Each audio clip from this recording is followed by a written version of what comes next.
Assalamualaikum warahmatullahi wabarakatuh.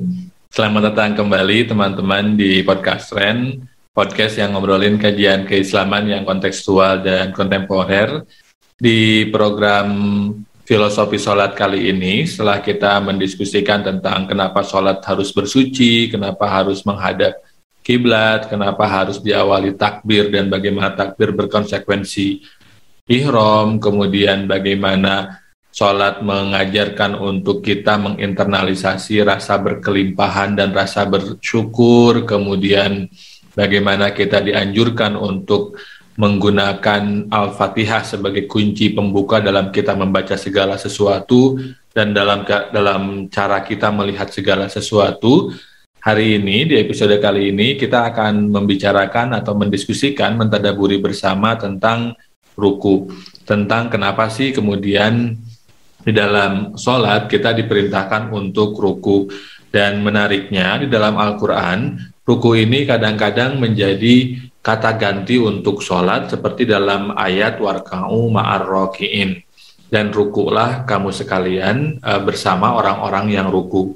Menurut tafsir Jalalain, kata ruku di dalam ayat tersebut ini menggambarkan atau menjadi kata ganti dari sholat, sehingga dapat diartikan bahwa sholatlah kalian atau taatlah kalian dalam melaksanakan sholat dan bergabunglah bersama orang-orang yang taat dalam melaksanakan ibadah kepada Allah, khususnya sholat.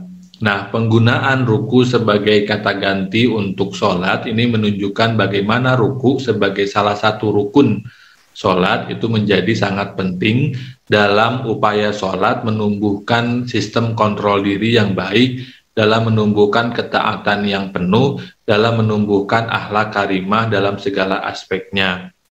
Nah, dalam episode kali ini kita akan mencoba membedah kira-kira apa saja yang mungkin menjadi nilai yang sedang Allah ingin ajarkan, ingin internalisasikan kepada kita melalui pelaksanaan ruku di dalam sholat. Dan kalau kita ingat, dalam ruku kita dianjurkan atau disunahkan membaca Subhana Rabbiyal Azim, Maha Suci Allah yang Maha Agung. Sebagaimana telah saya singgung juga di episode sebelumnya, ketika kita bertasbih mensucikan Allah, memahasucikan Allah, proses tersebut harus dibarengi dengan kesadaran bahwa kita tidak suci, bahwa kita kotor, berlumuran dosa, dan seterusnya, bahwa hanya Allah yang Maha Suci, sehingga tidak bisa kita merasa diri paling suci, lebih suci, dan seterusnya. Dan dalam proses mengagungkan, kita menerima sekali lagi bahwa kita rendah, kita nihil, kita tidak berharga. Dari sini kita melihat bagaimana ruku melatih sesungguhnya kerendahan hati dan juga melatih sikap introspektif, sehingga tidak mudah bagi kita untuk merasa lebih baik ketimbang orang lain.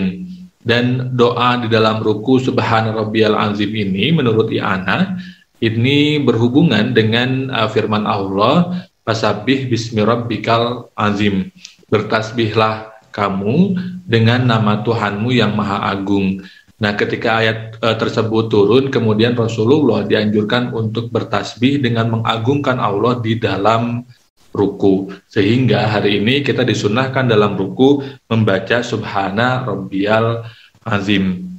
Dan balik lagi tujuannya adalah untuk menginsyafi, untuk menyadari betapa tidak sucinya kita, betapa rendah dan hinanya kita, dan yang Maha Suci, Maha Agung hanya Allah Subhanahu wa Ta'ala. Dan proses penyucian, pengagungan itu berhubungan, saya kira, dengan posisi ruku sebagai cara untuk kita memberikan penghormatan atau respect kepada orang lain. Dan ini saya kira yang juga sedang diajarkan oleh Allah Subhanahu wa Ta'ala kepada kita melalui ruku. Kalau kita ingat misalkan di tradisi orang-orang Jepang, ketika mereka bertemu, mereka bertegur sapa, memberikan penghormatan, mereka akan membungkukkan badan. Ketika ada orang perform di panggung, mereka akan mengakhiri perform mereka dengan sedikit pembungkukan badan sebagai tanda hormat, tanda terima kasih kepada orang-orang yang datang mengapresiasi pertunjukan mereka.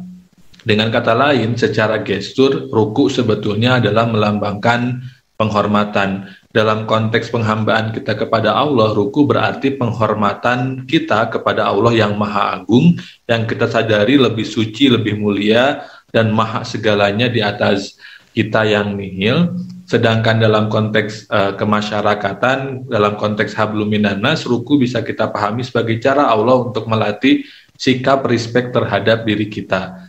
Sehingga ketika kita sudah warka'u ma'ar roki'in, ketika kita sudah menginternalisasi nilai ruku di dalam hati kita, kita akan senantiasa melihat orang lain, memperlakukan orang lain, dan membicarakan orang lain dengan respectful, dengan penuh rasa hormat. Dengan rasa hormat tadi yang kita miliki, respect tadi, kita kemudian tidak tertarik untuk melakukan diskriminasi, untuk membuli, untuk merendahkan orang lain dalam bentuk apapun. Kita akan melihat orang lain sebagai seseorang yang bisa jadi lebih suci, lebih mulia, lebih baik, dan lebih agung dibandingkan dengan kita, sehingga dengan perspektif tadi kita kemudian memperlakukannya secara hormat sebagaimana kita secara manusiawi ingin diperlakukan. Persoalan hari ini adalah banyak sekali orang yang melakukan tindakan rasisme, misalkan kemudian bullying, kemudian judgmental, baik di online maupun di offline, dan itu berangkat dari ketiadaan semangat untuk menjadi pribadi yang respectful terhadap orang lain. Kita ingin dihormati, tapi kita lupa bahwa penghormatan itu tidak bisa dipaksakan, bahwa kita harus menghormati orang lain sehingga kemudian kehormatan itu menjadi kembali lagi kepada kita. Menghormati orang lain tidak berarti merendahkan kita, tapi menghormati orang lain berarti justru malah kehadiran kehormatan di dalam hati kita, yang kehormatan tersebut hadir bersamaan dengan ketiadaan rasa untuk ingin dihormati atau rasa menjadi gila hormat. Itu saya kira yang kemudian sedang Allah coba internalisasikan melalui sholat kepada kita, sehingga kita menjadi pribadi yang tidak hanya taat secara vertikal hablum minallah, tapi juga menjadi orang yang memiliki akhlakul karimah secara horizontal. Dalam hal ini indikatornya adalah respectful atau bersikap penuh penghormatan kepada apapun dan siapapun. Itu mungkin untuk episode kali ini terkait ruku. Di episode berikutnya kita akan melanjutkan pembedahan atau pentadaburan kita atas sholat dengan membicarakan rukun yang kita lakukan setelah ruku, yaitu i'tidal. Salah satu yang mungkin kita bicarakan adalah kenapa kok i'tidal beda dengan gerakan yang lain, itu dibuka atau diawali dengan kata sami Allahu liman hamidah, sedangkan gerakan-gerakan rukun yang lain biasanya diawali dengan takbir. Kita akan ketemu lagi di episode selanjutnya. Terima kasih. Wallahu muwaffiq ila aqwamit thoriq. Wassalamualaikum warahmatullahi wabarakatuh.